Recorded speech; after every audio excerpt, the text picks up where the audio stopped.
নমস্কার, @joys cooking চ্যানেলে সকলকে স্বাগত। পমফ্রেট মাছের ঝাল তো অনেকে অনেক রকম ভাবে খেয়েছেন। একবার আমার মতো এইভাবে বানিয়ে খাবেন, এক পিস মাছ দিয়ে এক থালা ভাত খাওয়া হয়ে যাবে। চলুন তবে শুরু করা যাক। ভিডিওটি ভালো লাগলে লাইক করবেন, কমেন্ট করবেন, শেয়ার করবেন এবং আমার চ্যানেলটি সাবস্ক্রাইব করবেন। এখানে আমি 7 থেকে 8 পিস পমফ্রেট মাছ ভালো করে ধুয়ে পরিষ্কার করে নিয়েছি। তারপর পোস্ত, সাদা তিল আর কাঁচা লঙ্কা সামান্য লবণ দিয়ে পেস্ট করে নিয়েছি। অন্যদিকে পমফ্রেট মাছগুলো একে একে ভেজে নিয়েছি। এরপর মাছ ভাজার তেলে স্বাদ মতো লবণ দিয়ে তিলের পেস্টটা অর্ধেকটা দিয়েছি।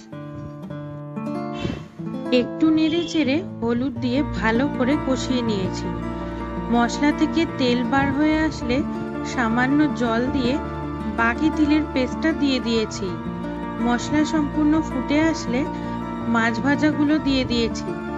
কিছুক্ষণ পর মাছগুলো ঠিক এইরকম হয়ে আসলে নামিয়ে নিয়েছি। আপনারা বাড়িতে অবশ্যই এই রেসিপিটা একবার ট্রাই করবেন।